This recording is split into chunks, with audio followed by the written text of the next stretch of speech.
प्रतिक्रमण दंडक। अब यहाँ से प्रतिक्रमण प्रारंभ करते हैं। प्रतिक्रमण में सबसे पहले दर्शन प्रतिमा का स्वरूप बताते हैं। दर्शन प्रतिमा में जो दोष लगे हों उनका निराकरण करते हैं।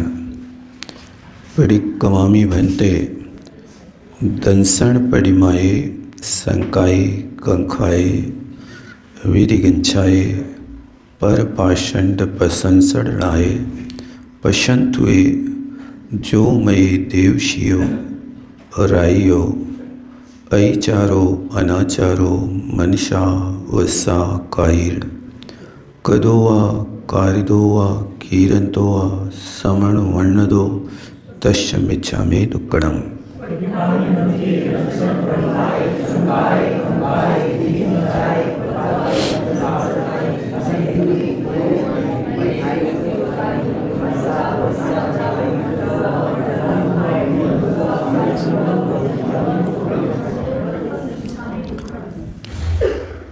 अब कहते हैं भन्ते, हे भगवान, मैं दंसन प्रतिमाये परिक्रमामि, मैं दर्शन प्रतिमा का प्रतिक्रमण करता हूँ। उस दर्शन प्रतिमा में शंका हुई हो, सम्यक दर्शन की प्रस्तुति में कोई आकांक्षा की हो, कोई मैंने घृणा की हो, विधिगंछाये पर पाषंड की प्रशंसा की हो और उन्हीं की स्तुति की हो। सम्यक दर्शन के 5 अधिचार होते हैं। उन 5 अधिचारों को यहाँ प्रतिक्रमण के रूप में रखा है। अब शंका हो गई हो आपदागम पदार्थ के विषय में, तो उसका मैं प्रतिक्रमण करता हूँ। जिनेंद्र भगवान के वचनों में शंका नहीं करना, चारित्र और चारित्रवंतों के प्रति जो गुरुजन है उस पर शंका नहीं करना। कई बार होता है ऐसा हम कर तो रहे हैं, लेकिन स्वर्ग नरक होता है कौन ने देखा? आपने देखा है स्वर्ग? क्या ठिकाना है? ऐसे यदि आपको शंका हो गई तो आपके सम्यक दर्शन में दोष लग गए। भगवान ने कहा है अन्यथावादी न जना। जिनेंद्र भगवान अन्यथावादी नहीं होते। उसमें ऐसी प्रीति होना, इदमेव ईदृशमेव तत्व चान्यन अन्यथा इत्तिकंपाय शांभव सन्मार्गे संसार छे। तत्व यही है, इदम यो ऐसा ही है। ईदृशम अन्यथा नहीं है, अन्य प्रकार से नहीं है। ऐसी तलवार पर चढ़े हुए पानी की तरह निष्कंप श्रद्धा होना, उसका नाम निशंकित अंग है।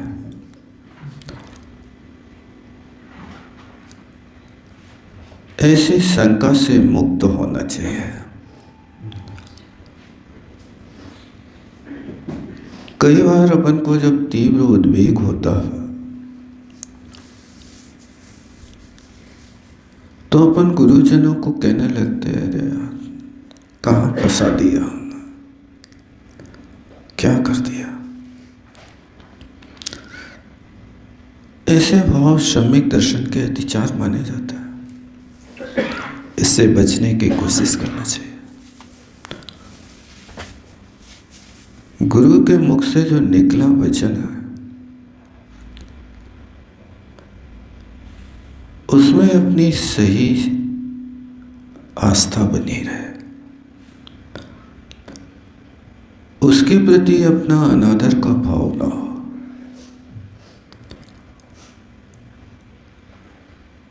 उन्हें कहा कि काम करना ही तुम्हारी साधना है, बस उसी को साधना मानो।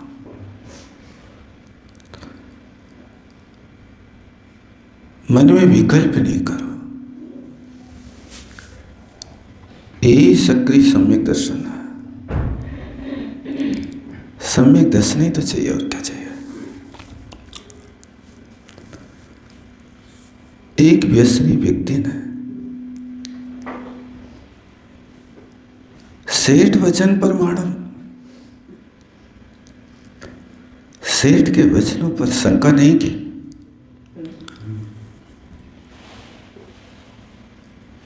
उसने सिद्ध के वचन और अहंत के वचन को क्यों नहीं स्वीकार किया। सेठ ने जो कहा है, साक्षात वर्षी वाले सांप मुख बाए बैठे हैं, उनके बीच में अपने सगे हाथों से रस्सी को काट करके उस पर गिरना है। कौन ना समझ व्यक्ति होगा जो प्राणों की बाजी लगाएगा। सेठ वचन प्रमाण, आप कहोगे वो तो मर रहा था, कारागार में डाला जाना था।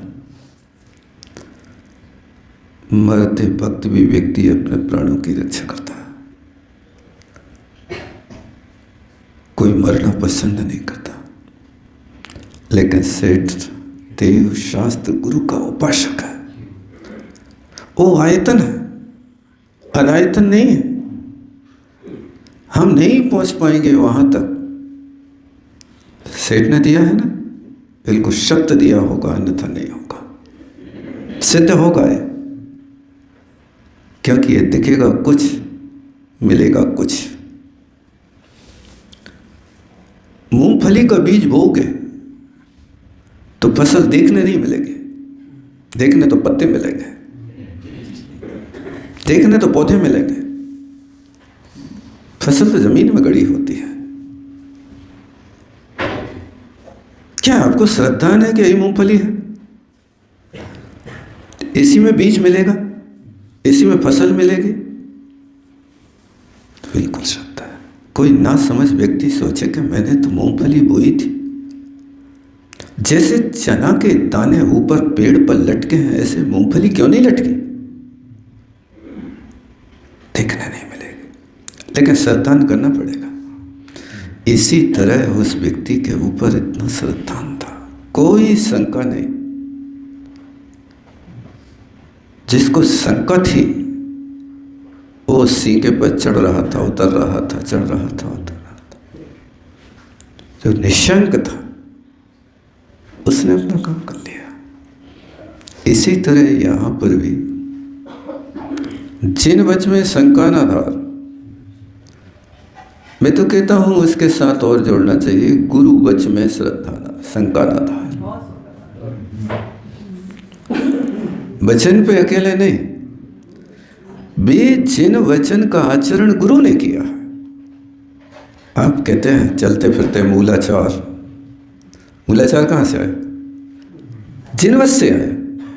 और जिन वच का मूलाचार तुम्हारे सामने चल रहा है, लेकिन शंका उदय है। इसलिए कलिकाल का प्रभाव। भगवान को तो मानते हैं, पर भगवान की नहीं मानते हैं। इसलिए जिन बच में शंका ना था। हम मानेंगे तो उन भगवान को मानेंगे जो चमत्कारी होंगे,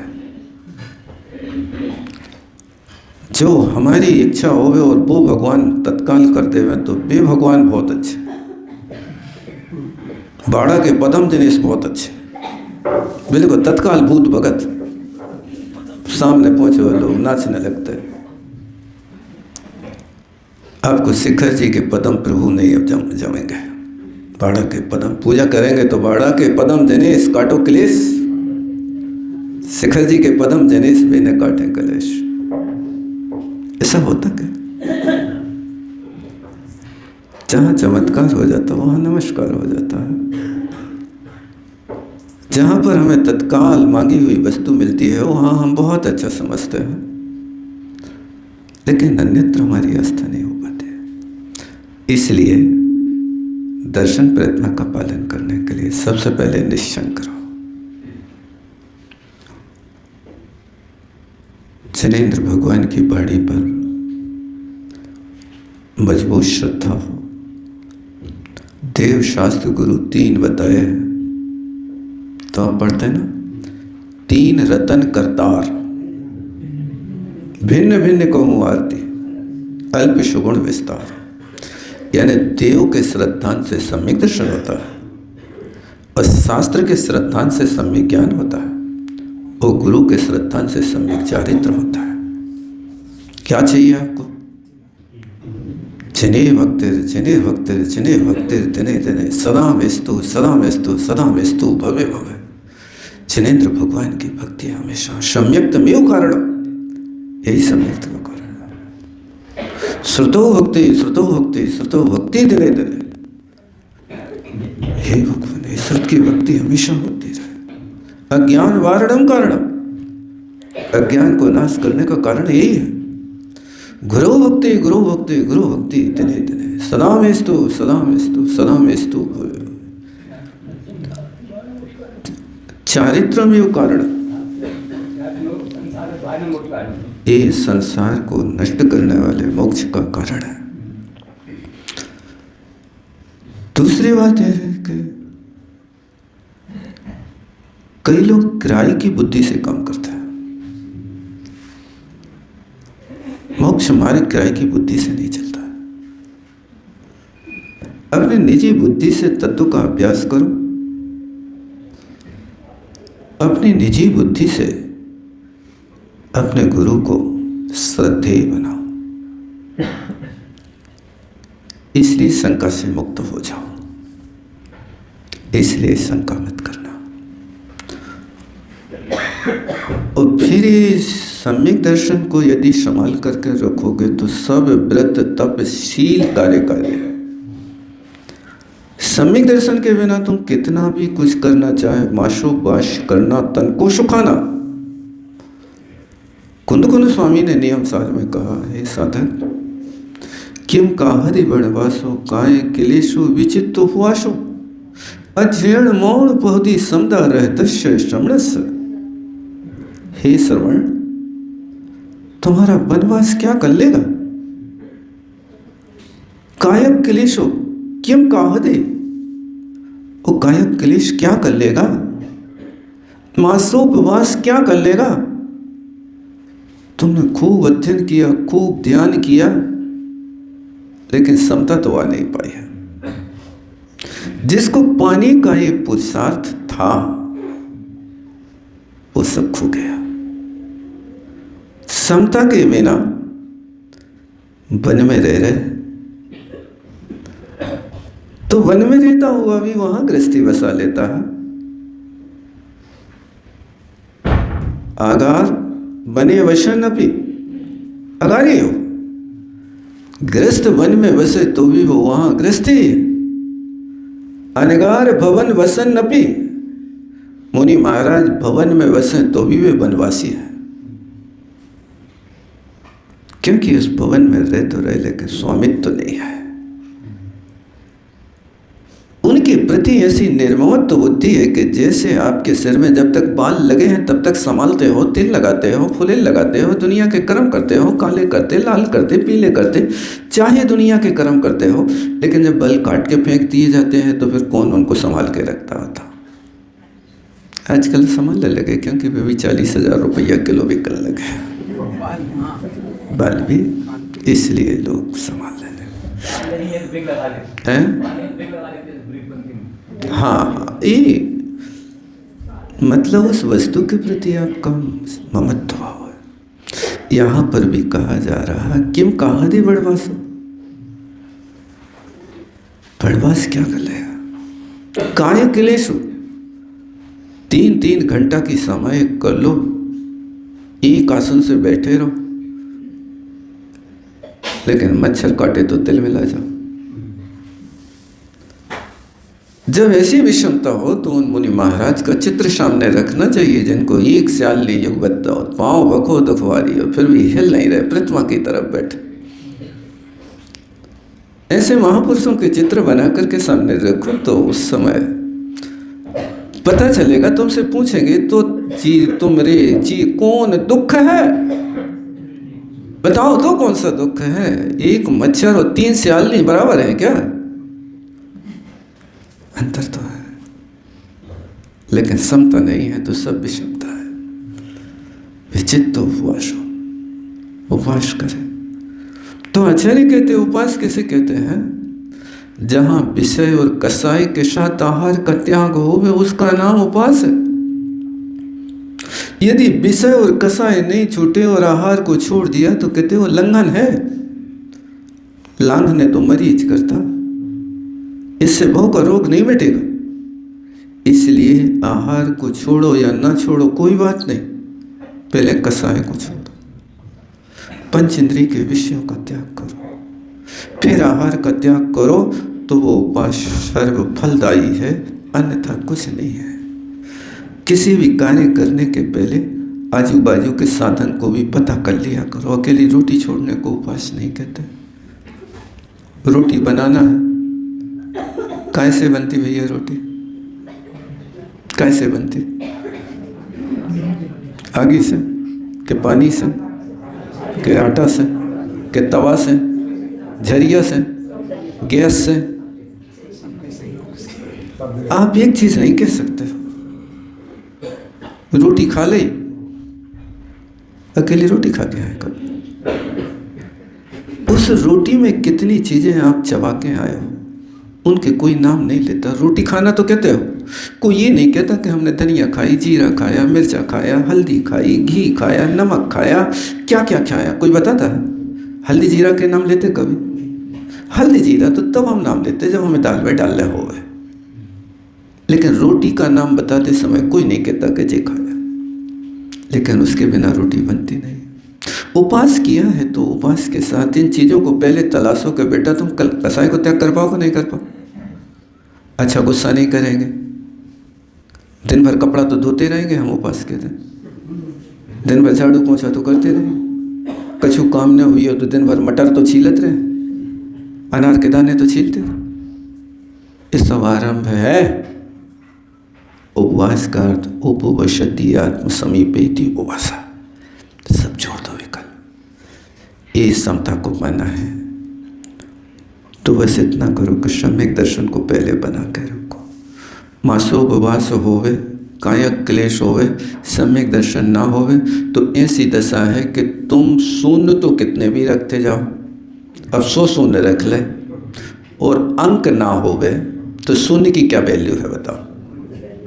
100 शून्य होवे और अंक 1 ना होवे तो उसके लिए आप क्या संख्या देंगे, क्या है ये?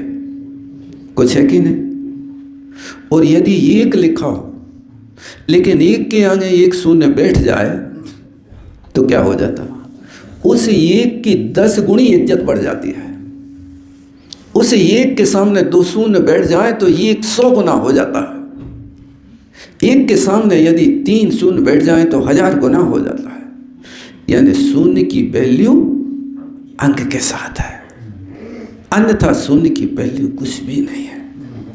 इसी तरह यहाँ पर भी एक सम्यक दर्शन है तो तुम शून्य की तरह दूसरी चीज़ें जितनी चाहो उतनी बढ़ा लो। और यदि सम्यक दर्शन नहीं है, कुछ नहीं है, आप तो बस खाली है, उस परमार्थ से रिक्त है, तो हमारा उपास कुछ नहीं करेगा, करेगा तो। लेकिन जिसकी विवक्षा कह रहे हैं उसको समझने की कोशिश करो। मोक्ष मार्ग बनाना है कि स्वर्ग का मार्ग बनाना है? मोक्ष का मार्ग तो इस तरीके से प्रारंभ होगा, अन्यथा नहीं होगा। ये नहीं कह रहे कि आप जो भी साधना कर रहे हो उसका कोई फल नहीं, पुण्य का बंध तो होगा। उस पुण्य के फल से तुम्हें एक भाव के लिए अगले भाव के लिए सामग्री मिल जाएगी। वो पुण्य मिल गया, यहाँ से पुण्य मिला, मर के स्वर्ग चले गए, उस स्वर्ग से मर के फिर तहते चय थावर तन धरे, यूँ परिवर्तन पूरे करे। वहाँ से चले, यहाँ तो पुण्य किया था, उस पुण्य से दूसरे स्वर्ग चले गए, वो दूसरे स्वर्ग से मरे, 2 सागर के बाद आकर के एक इंदी हो गए। कहाँ पहुँच गए? धनिया की पत्ती बन गए। सो बाजार में जाकर के रुमाने में बिक रहे हो, मिर्ची बन गए। 150 ग्राम 1 रुपया की मिर्ची खरीदो, 2-4 तो और डाल दे यार। कौन था वो जीव? दूसरे स्वर्ग का, जिसने पहले पुण्य किया था, स्वर्ग में गया था, आज वो फ्री में बिक रहा है। इसलिए मर बच करके सम्यक दर्शन की सुरक्षा करो। जैसे बने तैसे एक भाव में ये हो गया, जन्म जन्म की दरिद्रता मिट जाएगी, कछु हो या ना हो, बस सम्यक दर्शन कर लो। इसलिए कहा श्याम चितोपी दरिद्र पुय जिन धर्मानुवस्था। मैं जहाँ जाऊँ चला जाऊँ, मुझे कोई चिंता नहीं कि मैं नौकर बन रहा हूँ कि नारकी बन रहा हूँ, बस मुझे एक जिन धर्म का वास मेरे हृदय में बना रहे, जिन धर्म से दूरी ना बनी रहे, ये उसकी मुख्य भावना होती है। इसलिए शंका नहीं करना। और कांक्षा, ये देखो अतिचार है सम्यक दर्शन का। यदि तुम कांक्षा करते हो तो तुमने बिना कांक्षा के जो सुमेरु पर्वत के बराबर सोना इकट्ठा किया था, अब उस सोने के बदले में आपको राई के दाने के बराबर सुख मिलेगा, सोना देखने नहीं मिलेगा, सब कुछ डूब जाएगा। इसलिए आकांक्षा नहीं करना। और विधिगंक्षा है, घृणा नहीं करना किसी वस्तु पर। किसी वस्तु को देख करके घृणा होती है, यानी सम्यक दर्शन तुम्हारा कमजोर होता है। क्या करें? करना कुछ नहीं है, वस्तु स्वरूप विचार खुशी से। ये वस्तु जो घृणित वस्तु दिख रही है, उस वस्तु को बिगाड़ा किसने है बताओ आप? देह परस्ते हो या पावन निस्दिन मलचारी। तुम्हारा दुपट्टा 8 दिन रस्सी पे टंगा रहे, धुला धुलाया तो अशुद्ध न हुई है, और रस्सी से उठा के तन पे डालो सो बस देह परस्ते हैं, शुद्ध होगा। फिर से धो बेटा उसको, धो के तुमने रस्सी पे टांग दिया, अशुद्ध है कि शुद्ध है? कितने दिनों तक? जब तक देह परस नहीं करोगे तब तक शुद्ध है। और उठा के तन पे डाल लिया, और तन पे डाल के भगवान को अभिषेक ही करो, है कछु नहीं करो। अब अभिषेक करके आओ तो वो धोती को ऐसे फेंके जैसे मरी मक्खी को घी में से फेंका था। क्या हो गया है? अशुद्ध हो गया। किसने किया? भगवान के स्पर्श से तो सब पवित्र होते। देह परस्त है, देह परस्त है। ये देह के स्पर्श से तो वो देह तुम्हारी के हमारी, कौन की? ये सबकी एक ही दशा है। कहीं भी जाके देखो, नवमल द्वार वह निस्वासा नाम लिए कि नहीं आवे, उनके नाम लेने में शर्म आ जाती है। उन स्थानों को देख करके घृणा होती है। तो ये सम्यक दर्शन बना के रखना है, तो इसको जीतने की कोशिश करो। अजय श्री कहा करते थे, घृणा करने वाला व्यक्ति सेवा नहीं कर सकता, वैयावृत्ति नहीं कर सकता।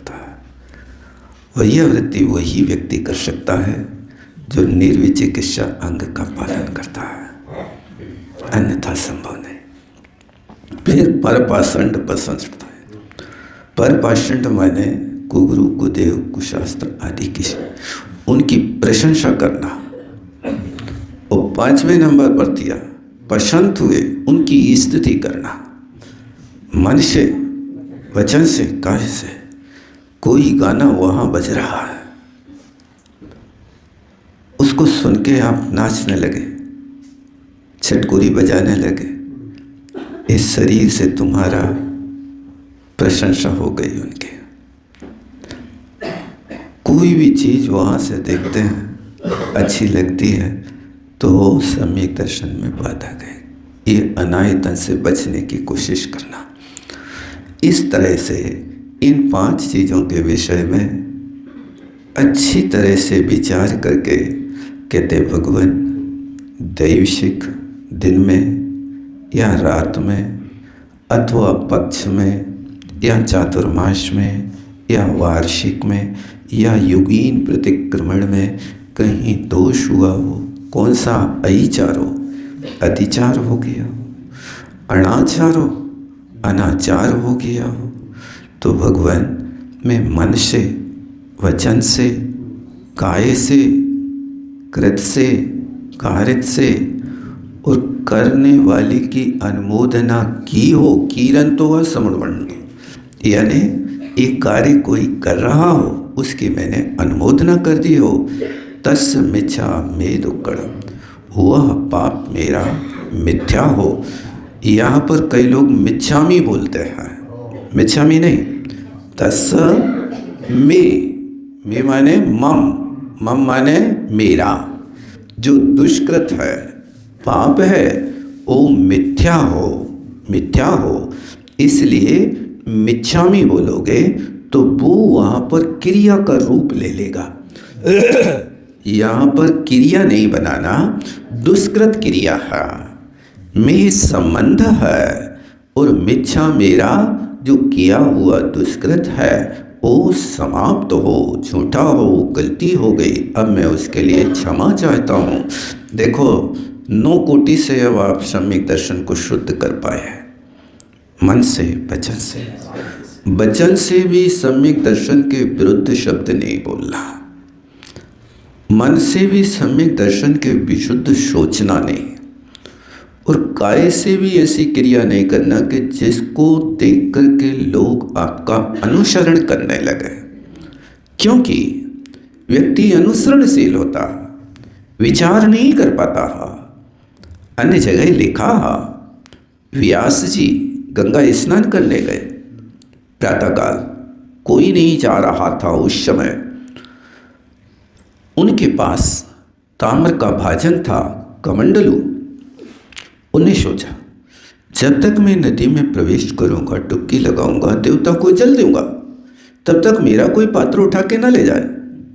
इसलिए उस पात्र को वहाँ गंगा किनारे, वहाँ रेत को हटा करके, गड्ढा करके और वहाँ ढक दिया और उस पात्र के ऊपर रेत का ढेर लगा दिया, अपनी रक्षा के लिए, अपनी वस्तु की रक्षा के लिए। अब व्यास जी ने तो देख नहीं पाया, लेकिन पीछे से एक व्यक्ति आ रहा था, उसने देख लिया व्यास महाराज ये ढेर लगा के गंगा में घुसे हैं। तो गंगा में स्नान करने के पहले यहाँ ढेर लगाना पड़ता बालू का, इसलिए अपन भी लगा। सो उसने भी लगा दिया, उसके पीछे दूसरा आया, सो उसने लगा दिया, तांता लग गया, हजारों ढेर लग गए जब तक व्यास जी बाहर निकल के आए।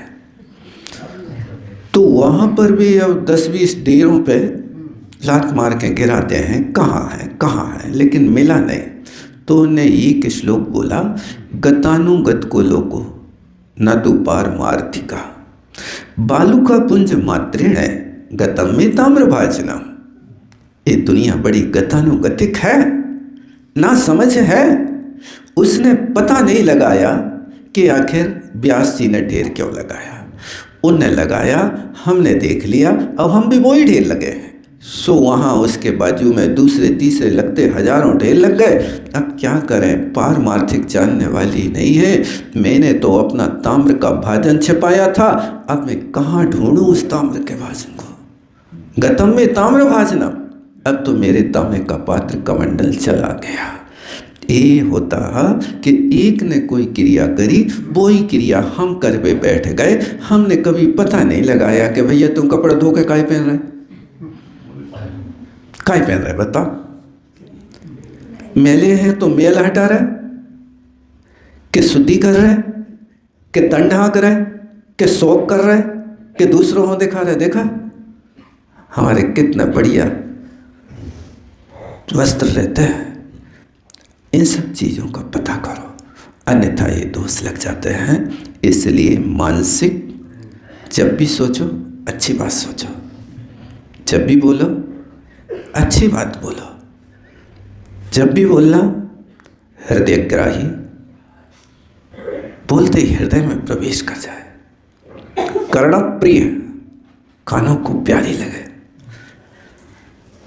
और साहित्यिक हो, चुनिंदा शब्द हो, जिन शब्दों को सुन करके लोग कहें थोड़ा और करो ना, थोड़ा और बोलो ना, ये होता तो ये मानसिक वाचनिक रूप से सम्यक दर्शन बचा रहता है। कितने वर्ष में होता है? 5 वर्ष को एक युग कहते हैं, वो युगहीन कहलाता है।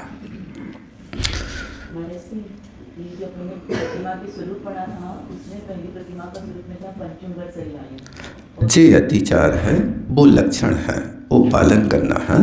और यहाँ पर मूलतः देखो, दर्शन प्रतिमा का अर्थ दर्शन की प्रतिज्ञा माने सम्यक दृष्टि बनना।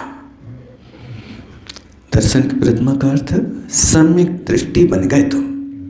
उस सम्यक दृष्टि अभक्ष का त्यागी होता है, इसलिए पंचम वर्ष ही आए अन्याय का त्यागी होता है।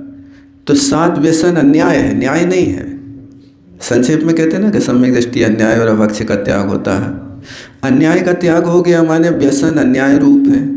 परिस्त्री सेवन करना, चोरी करना, जुआ खेलना, शराब पीना, मांस खाना, शिकार करना, विषय सेवन करना, ये 7 व्यसन का त्याग कराया ना।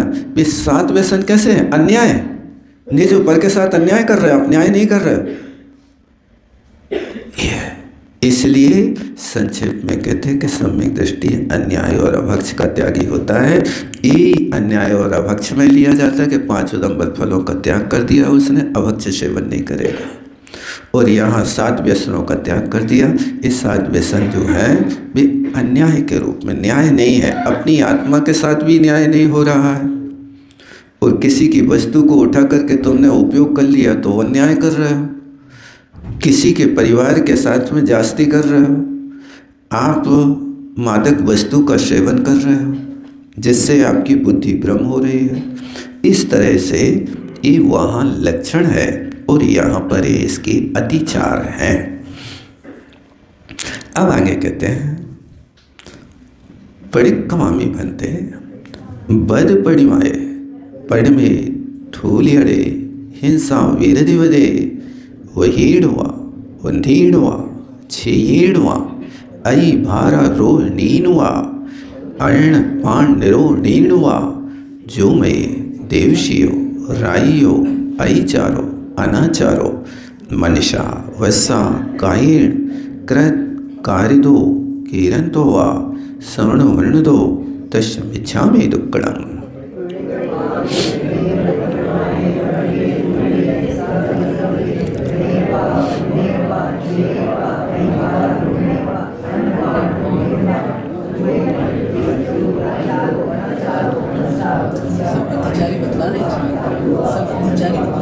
अतिचारे, हाँ।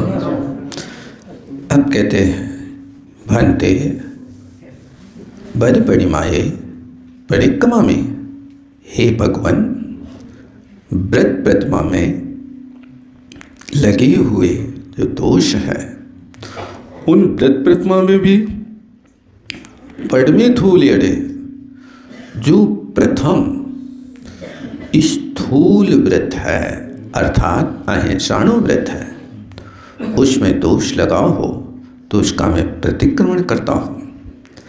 अब अहिंसाणु व्रत में क्या करना?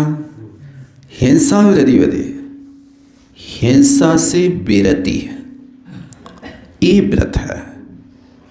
संकल्प पूर्वक इसका त्याग करना। तो इसमें बहिर्णवा, यदि किसी जीव को वध कर दिया हो, संकल्प पूर्वक तो आपका त्याग है, लेकिन जब कसाय की तीव्रता होती है, उस परिस्थिति में मन से और वचन से कई लोग मारने की सोच लेते हैं। ये मन से भी यदि वध कर दिया तो आपका यह सड़ाम्बर समाप्त हो सकता है। वचन से भी कर दिया तो भी हो सकता है। इसलिए वचन से भी मारने काटने के शब्दों का प्रयोग नहीं करना।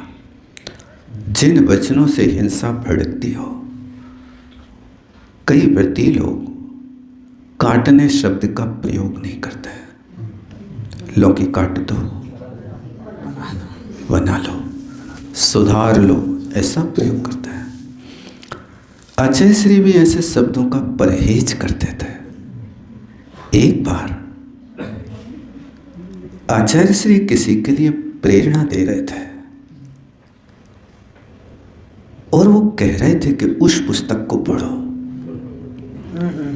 भारत सोने की चिड़िया।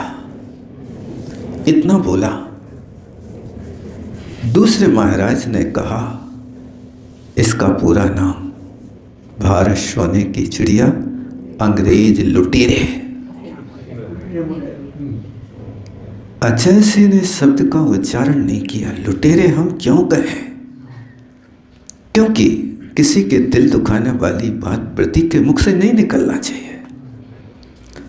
अंधे से अंधा कहो, तुरंत पढ़े टूट, धीरे धीरे पूछ लो कैसे गई है फूट। अंधे से कहो क्यों रे अंधे, बता तेरी आंखें कैसे फूटी। वो कहेगा हमारी तो फूटी, भगवान तुम्हारी भी फोड़ेगा। लेकिन उससे यदि प्रेम से कहो भैया आपकी ऐसी दशा देख करके मुझे तो खेद होता है, क्या आप बताने का कष्ट करेंगे कि आपकी नेत्र ज्योति का विलय कैसे हो गया। इस शब्द से यदि आप पूछेंगे तो इसमें करुणा है, अपनापन है, कारण जानने का भाव है। लेकिन क्यों रे अंधे, सत्य है कि नेत्र ज्योति नहीं है उसकी, अंधा तो है, लेकिन कड़वा सत्य है। सत्य है लेकिन इतना कड़वा मत बोलो कि सामने वाले को तीर की तरह चुभ जाए। इसलिए शब्दों के साथ साहित्यिक प्रयोग होना। साहित्य का अर्थ क्या है? हितीन सहिता इति साहित्य का। कड़वा भी हितकारी हो, अहितकारी ना हो, जिसको सुन सके, पचा सके। आपसे कहा तो कि भैया दाल चीनी ले लेना, कितनी लेने, ये तो पूछा नहीं, वो पूरी डिबिया फटकार गए, बहुत मीठी लगती है। भैया ज्ञान कर लो, कितनी मात्रा में लेना है, लेना तो है लेकिन किस लिए लेना, कितनी मात्रा में लेना। यदि विवेक के बिना उपयोग करोगे तो कष्ट में पड़ जाओगे। वो औषधि है, वो जहर बन जाएगा। औषधि को भरपेट नहीं खाया जाता, औषधि को सीमा में खाया जाता। लेकिन कई लोग उसका दुरुपयोग कर लेते हैं। कहा सौंठ खा लो, अब भी महानुभाव 20 ग्राम रोज खाने लगे, डिबिया अलग से जाने लगे। अति सर्वत्र वर्जयेत। किसी चीज के लिए अति नहीं करो, जहाँ अति होगा वहाँ इति होगा। इसलिए अहिंसा व्रत में ये देखो एक एक के साथ लगाना, बहेड़वा, मनसा, वशा, कायेन, कदोआ, कारदोआ, कीरंतोआ, सुणवणदोआ, तस्वच्छा में दुक्कड़म। ये जितने पद दिए हैं सब पदों के साथ इन 9 चीज़ों के साथ जोड़ करके लगाना कि इनसे जो दोष किया भगवान मेरा पाप मिथ्या हो गए। वध कर दिया हो अथवा बंधन कर दिया हो। बंधन में भी डालने की कोशिश नहीं करना। कई प्रकार के बंधन होते हैं जो बंधन बहुत मुश्किल होते हैं। छीड़वा, छेद कर दिया हो। अई भारा रोहणीनवा, अति भारारोहण किया हो। शक्ति से ज़्यादा किसी से काम ले लेना ये अति भारारोपण होता है, उससे बचना चाहिए। आप यदि शक्ति से ज़्यादा पढ़ने भी बैठ जाते हैं तो भी आपको अति भारारोपण, आपकी इंद्रियां काम नहीं कर रही फिर भी आप चश्मा बढ़ाते जा रहे हैं, नंबर बढ़ाते जा रहे हैं, आंखों पे हाथ फेरते जा रहे हैं, आई ड्रॉप डालते जा रहे हैं और पढ़ते जा रहे हैं। नहीं, पढ़ लिया, थोड़ा विश्राम कर लो। जो पढ़ी हुई वस्तु है उसके विषय में चिंतन कर लो। हमेशा पुस्तक के कीड़ा बने रहना ऐसा थोड़ी होता। इसलिए स्वाध्याय के तरीके बाँचना है, प्रचना है। आप अपनी आँखों को, शरीर को विश्राम दे दो। सामने वाले से एक प्रश्न पूछ लो तो आपकी फिर दूसरी इंद्री, कर्ण इंद्री एक्टिव हो जाएगी, जिह्वा इंद्री एक्टिव हो जाएगी और चक्षु इंद्री को विश्राम मिल जाएगा। लेकिन वाचना करेंगे तो सिर्फ एक ही इंद्री के लिए मन को और आँखों को बहुत जोर पड़ेगा। इसलिए आप ये मत समझना कि प्राणातिपात सिर्फ दूसरे जीवों का लगाना, अपने भी प्राणों का अतिपात ना हो जाए, इसका भी ध्यान रखना।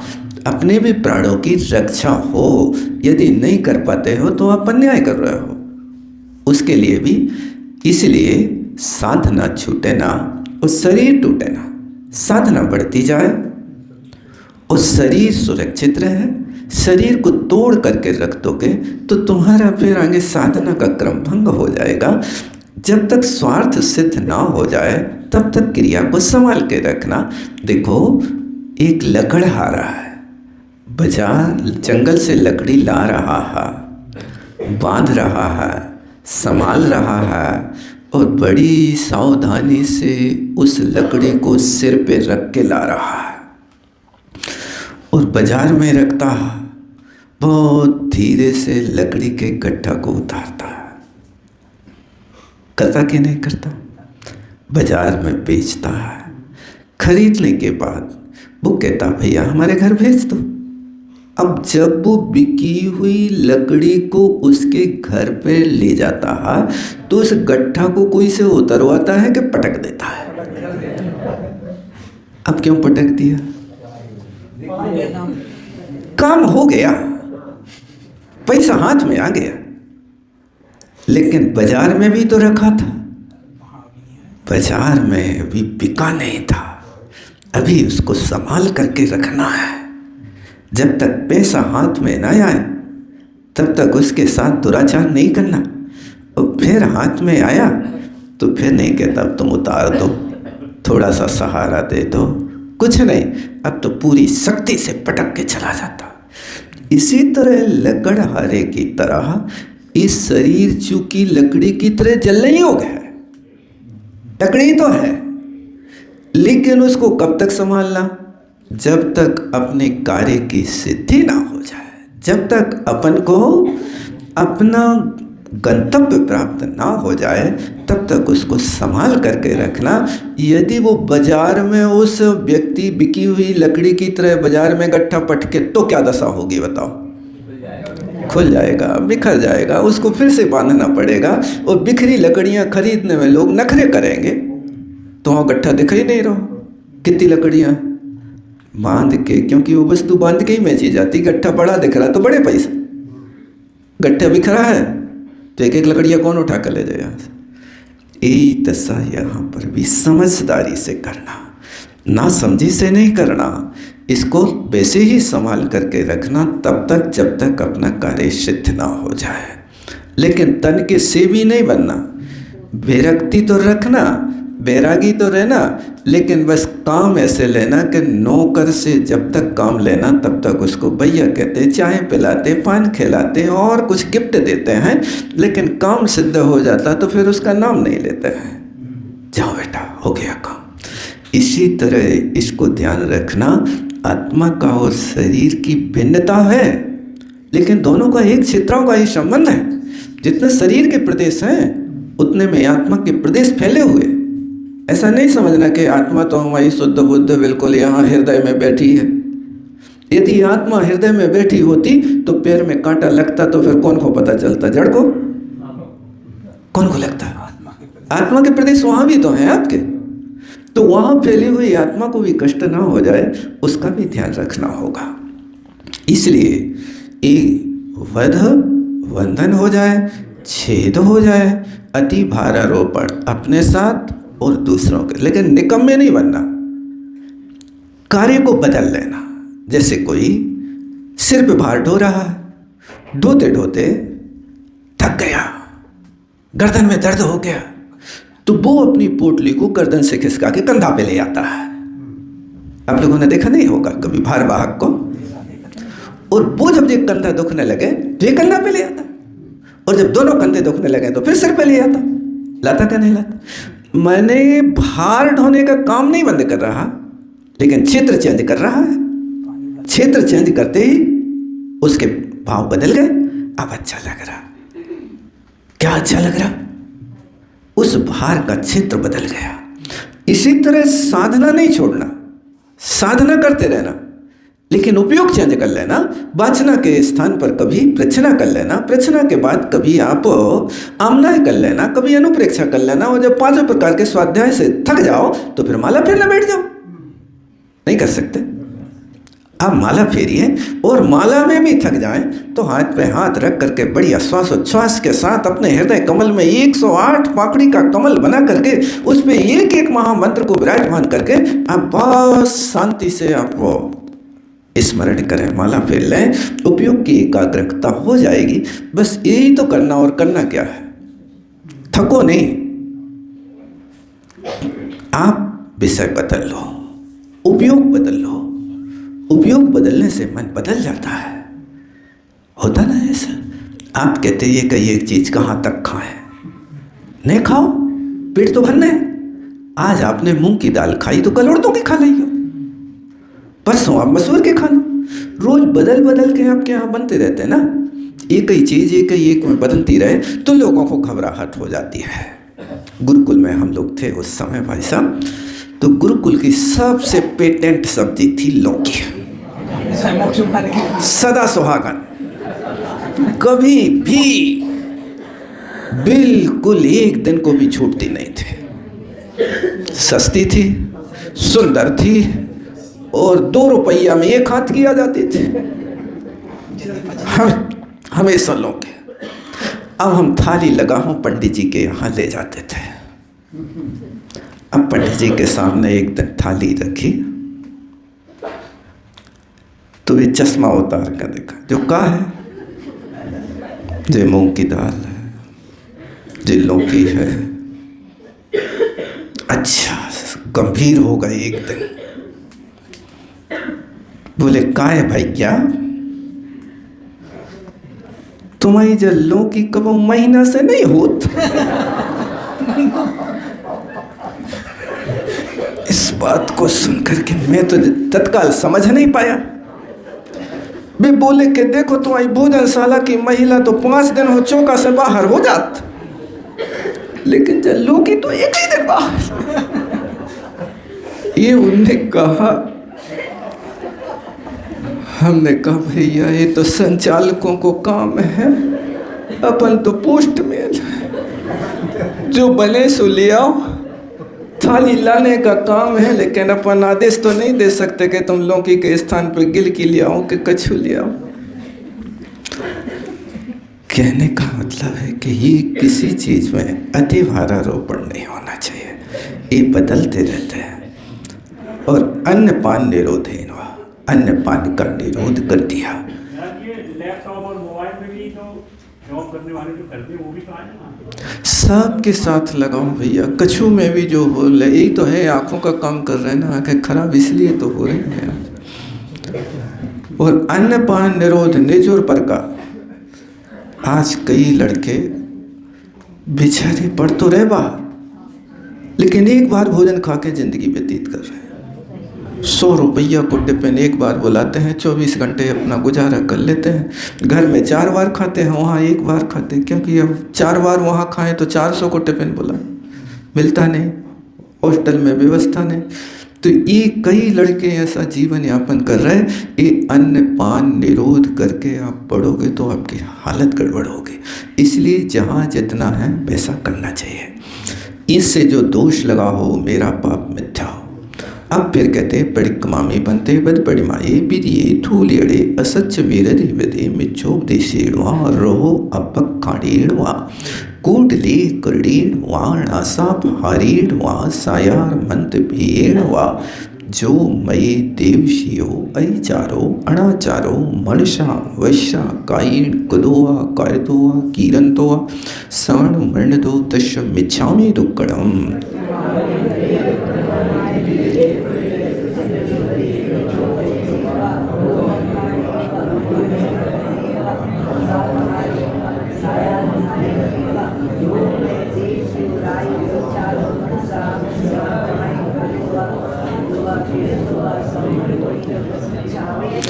अब कहते हैं अहिंसा व्रत में जो वध बंधन आए थे, तो हम लोग की भूमिका के अनुसार तो ये प्राय पशुओं को लेकर आए थे, मतलब देखो, बच्चों वगैरह को भी मारपीट वगैरह नहीं करना चाहिए, इसमें अपने लिए भी दोष लगता। इसको ऐसा करो कि जो उद्दंडता करने वाले बच्चे हैं उनकी उपेक्षा करो। उपेक्षा की पिटाई जो होती है मोदी मार कहलाती है। इससे भीतर से व्यक्ति दुखी होता है, और चांटा वगैरह मारने से बाहर से तो थोड़ा होता है, लेकिन कई बच्चे कहते कि तुमने चांटा मारो, कहाँ अंतर पड़ा, तुमने तो हमारे पॉइंट दबा दे, कहाँ अंतर पड़ा। ढीठ बच्चों के लिए अंतर नहीं पड़ता है। ऐसी स्थिति में आचार्य श्री सजा देते थे तो क्या करते थे? उपेक्षा। तुम अनुकूल नहीं चलोगे, आशीर्वाद नहीं देंगे, तुम्हारी तरफ देखेंगे नहीं, तुम प्रायश्चित लेने जाओगे तो सुनेंगे नहीं। एक दिन में व्यक्ति को ऐसा लगता था जैसे करंट से पिटाई करी हो।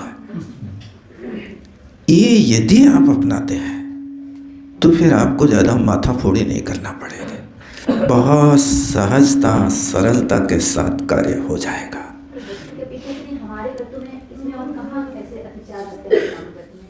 ये तो देख लो आपके सामने क्या परिस्थिति घटित होती है, उसके साथ मिलान करो। अपन एक चीज़ को कह नहीं सकते ना, क्योंकि असंख्यात लोग प्रमाण भंग बनते हैं। कौन के साथ क्या भंग बन रहा है उस भंग को देख लेना चाहिए। बस हम तो ये कहते हैं कि बंधन आदि जो चीज़ है, इसको ज़्यादा समय के लिए मन में मलिनता नहीं रखो। किसी वस्तु में आपस में एक दूसरे के प्रति हो जाए तो फिर सबसे पहला कर्तव्य व्रती से बिना मांगे क्षमा मांगता है। लेकिन सामने वाला क्षमा मांगे और क्षमा हम ना करें तो ये बहुत बड़ी निरत्ती और निकाचित कर्म की व्यवस्था है। इसलिए इसको ये सोचना नहीं कि क्षमा मांग ली गई है, अब कहो वो तो हम जानते हैं कैसी क्षमा मांग रहे हैं, ऊपर और नीचे नीचे क्या होता है। हाथ जोड़ लिए, बचनों से कह दिए, अब तो हमारे मन की ज्ञाता तो हो नहीं, हमारे मन में क्या है, ज्ञाता हो। इसलिए जहाँ आपके विषय नहीं पहुँच रहा है उसको छोड़ो, वचन से प्रकट हो गया, बस इतना पर्याप्त है। अब उसको मन को साफ रखो, ज़्यादा सोचो नहीं किसी विषय में। तुम तो हमें ऐसे ही समझते रहते, नहीं, अपनी दिनचर्या बदलो। अपन को भी ऐसा काम करना है कि जिसके माध्यम से सामने वाले को बुरा न लगे। ये नीति याद रखो, आत्मना प्रतिकूलानि परेशान न समाचरेत्। जो आपको अच्छा नहीं लगता वो दूसरों के साथ नहीं करो, ये बहुत बड़ी नीति है। इतना ही रखते हैं आज। जय वाणी।